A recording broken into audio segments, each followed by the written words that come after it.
നാട്ടുവിഷന്റെ news at 7 വാർത്തകളിലേക്ക് ഏവർക്കും സ്വാഗതം. പ്രാദേശിക വാർത്തകൾ ചുരുക്കത്തിൽ.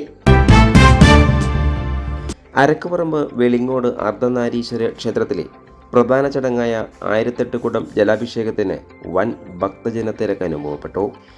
വ്രതാനുഷ്ഠാനങ്ങളുടെ നിറവിൽ 1008 കുടം ജലാഭിഷേകം പൂർണ്ണമായും ജലത്തിലുള്ള അരക്കുപറമ്പ് വെളിങ്ങോട് അർദ്ധനാരീശ്വര ക്ഷേത്രത്തിലെ പ്രധാന ചടങ്ങിൽ പങ്കെടുക്കാൻ സംസ്ഥാനത്തിനകത്തും പുറത്തുനിന്നുമായി നിരവധി ഭക്തരാണ് എത്തിയത്.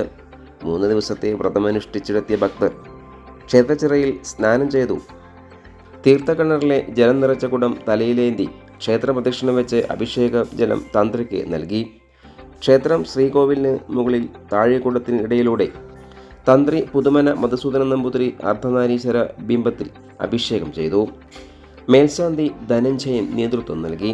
ഗണപതി ഹോമം, ചതുശത സമർപ്പണം, മൃത്യുഞ്ജയ ഹോമം, പ്രസാദൂട്ട് എന്നിവയും ഉണ്ടായിരുന്നു.